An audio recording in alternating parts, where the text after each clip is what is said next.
ہے جسے اوکیناوا کہتے ہیں۔ چائنا ہو یا اوکیناوا، کامبیٹ آرٹ فلسفی کے ساتھ مارشل آرٹ کی سائنس کے ساتھ سکھایا جاتا ہے۔ آج بھی صدیوں سے کامبیٹ آرٹ کے طور پہ مذہب کو ساتھ لیتے ہوئے تربیت لی اور دی جاتی ہے، جبکہ ویسٹرن رومز میں یہ جنگ، بربریت اور ظلم کے لیے استعمال کیا جاتا رہا ہے، جس کی فلسفی نے تو نہ ہی یہ فلسفی تھی اور نہ یہ تعلیم تھی، یہ صرف تربیت پر مبنی تھی، یعنی جو جتنا سخت اور ظالم وہ اتنا ہی ماہر جانا جاتا تھا۔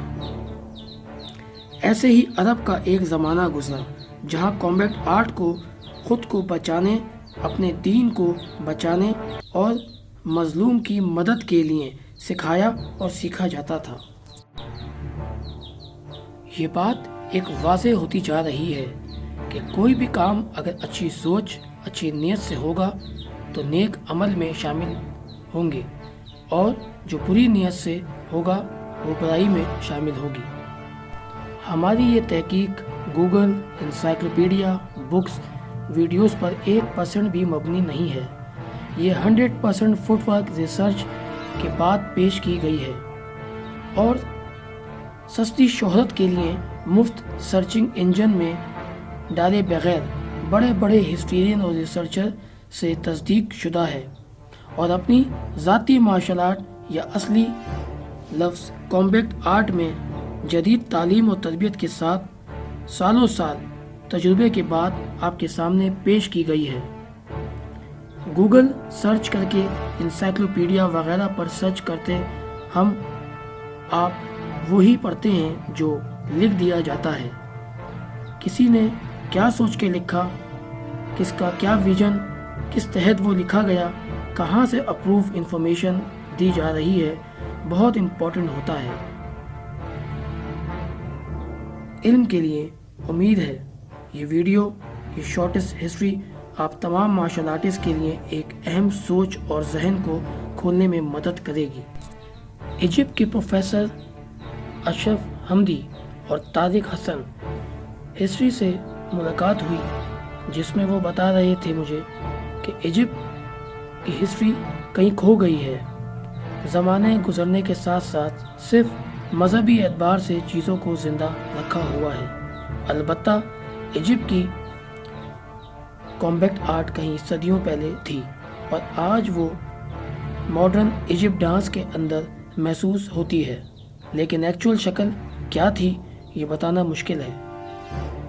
آج سوڈان، کینیا میں آپس میں کافی سملیرٹیز ٹیکنک میں ملتی ہیں، مگر پوری دنیا میں مسلمان کے کامبیٹ آرٹ کو مٹا دیا گیا ہے، جو زیادہ افیکٹو اور مضبوط تھی۔ ایسے ہی بیسل ڈیوڈسن کہتے ہیں، ایجپٹ کی اسٹک ڈانس میں افریقہ کی موومنٹ ملتی ہے۔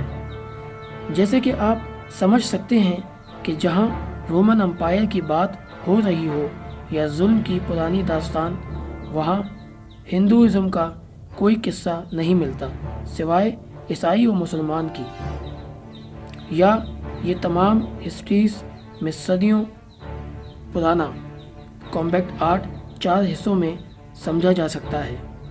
انبیاء اکرام یعنی مسلمان، عیسائیت، یہودیت اور رومن امپائر۔ مسلمان کا سامنا یہودی سے ہوا، عیسائیوں سے بھی اور رومن سے بھی ہوا۔ یہاں کہیں انڈیا، ہندوستان کا ذکر نہیں ملے گا۔ ہندوستان کے تمام قصے جنگ ہندوستان میں ہوئی یا اپنی زمینی جنگ ہوئی۔ ایسے ہی چائنا کے اندر 500 سے زائد اسٹائل ہیں، لیکن کچھ صدیاں گزرنے کے ساتھ کہیں ماضی میں کھو گئے، اور کچھ آج ٹریڈیشنل اور اولمپک اسپورٹس کے نام سے آپ سب کے سامنے ہے۔ یہی اوکیناوا کراٹے، جو اصل میں کراٹے ہے، جنگ کے لیے ہے، وہ کنگ فو کے قریب تر ہے اور ٹریڈیشنل بھی۔ یہ کسی زمانے میں چھپایا جاتا تھا کیونکہ وہ زمانہ جنگ کے سامنے کا تھا۔ ظالم کمزور پر ظلم کرنے کا کوئی موقع نہیں چھوڑتا تھا، اس لیے چائنا اور اوکیناوا میں آرٹ خود کی حفاظت کے لیے کیا جاتا تھا۔ آج یہ تمام ہتھیار کے اعتبار سے مارشل آرٹسٹ کو سکھائے بھی جاتے ہیں اور فیڈریشن بھی اس کے ذریعے چلائی جاتی ہے۔ مقصد ثابت کا ہوتا ہے، ضرورت پڑنے پر ڈیفنس کا بھی ہوتا ہے۔ کچھ غیر تجربہ کار یہ کہتے ملتے ہیں چائنا، اوکیناوا، جاپان چھپا کے رکھتے تھے، ان کی کم علمی ہے کہ وہ اپنا علم چھپاتے تھے۔ ہسٹری کو گوگل بک سے کاپی پیسٹ کرنے کا نتیجہ ہے یہ، اور کچھ نہیں، ورنہ جنگ کے حالات میں ٹیچنگ نہیں کی جاتی بلکہ دفاع کا سوچنا ہوتا ہے۔ یہ کوئی بھی سمجھدار سمجھ سکتا ہے۔ بدھ کی پوجا اور مارشل آرٹ یعنی اصلی نام کمبیٹ آرٹ ایسے ہی ہے جیسے کمبیٹ آرٹ اور اسلام۔ مذہب زندگی کا حصہ ہے اور کمبیٹ آرٹ زندگی یعنی صحت مند زندگی۔ بدھ پرستی سب سے زیادہ تھائی لینڈ میں مو تھائی میں ہوتی ہے اور برمی مارشل آرٹ میں اور شاولن کنفو میں۔ جاپان کی شورین جی ریو، اوکیناوا کی شورین ریو مگر الگ ہے اور یہ بدھ مت سے پاک ہے۔ انڈیا میں آج بھی مارشل آرٹ کو یدھ کلا کہا جاتا ہے، یعنی یدھ جنگ، کلا آرٹ، جبکہ ہم نے کمبیٹ آرٹ اور مارشل آرٹ میں فرق واضح کر دیا ہے۔ مزید اسے سمجھانے کے لیے یوں سمجھ لیں کہ جو آرٹ نسل سے نسل صدیوں کا سفر طے کر کے آتی ہے، وہی کمبیٹ آرٹ کلا کے لیے سمجھی جائے، اور مارشل آرٹ ملٹری ڈسپلن جنگ رومن گریک ویسٹرن کی نظر سے ہے۔ یہاں میری پچھلی ویڈیوز دا بدھا میں کئی بات واضح کر دی گئی تھی۔ مزید کہ پرانے زمانے میں کمبیٹ آرٹ پہلوانی، ریسلنگ، نیچرل لائف، قدرتی زندگی میں قدرت، غذا اور زیتون کے تیل جسم پر لگانے اور کھانے پینے، hand circular techniques with low kicks, grappling lock, choke ملتی ہے، جبکہ آج کی martial art high kicks, competition, medal, win اور لوز کے اعتبار سے کیا جا رہا ہے۔ قدیم زمانے کی کمبیٹ آرٹ میں ہر وقت ذہن تیاری اور یہ الجھن سوار رکھی جاتی تھی کہ حملہ کبھی بھی ہو سکتا ہے، لیکن یہ combat art martial art system style میں بدلے گئے تو وجہ بھی یہی تھی کہ سٹریس فری ہو جائے، انسان کانفیڈنٹ ہو جائے اور مضبوط بھی۔ یہاں دو اقسام موجود ہیں، ایک قدیم کمبیٹ آرٹ ٹریڈیشنل اور دوسری ماڈرن مارشل آرٹس جو روم ویسٹرن گریک کے طرز عمل اور خیال پر مبنی ہے۔ آج ماڈرن مارشل آرٹ اسپورٹس کی شکل اختیار کر گئی ہے۔ میری بے پناہ محنت اور فٹ ورک کی ریسرچ کے دوران یہ انکشاف ہوا ہے کہ موجودہ زمانے کی مارشل آرٹ کو اسپورٹس بنا کے ایک کھیل بنایا جا رہا ہے اور قدیم کمبیٹ آرٹ کو بھلوایا جا رہا ہے تاکہ کمبیٹ آرٹ سے مضبوط جنگجو تیار نہ ہو جائیں، بلکہ کھیل کھیلنے والا مائنڈ سیٹ دے دیا جائے، اور خفیہ انداز میں قدیم مارشل آرٹ سکھایا جا رہا ہے اور دنیا کو اسپورٹس مائنڈ سیٹ دیا جا رہا ہے۔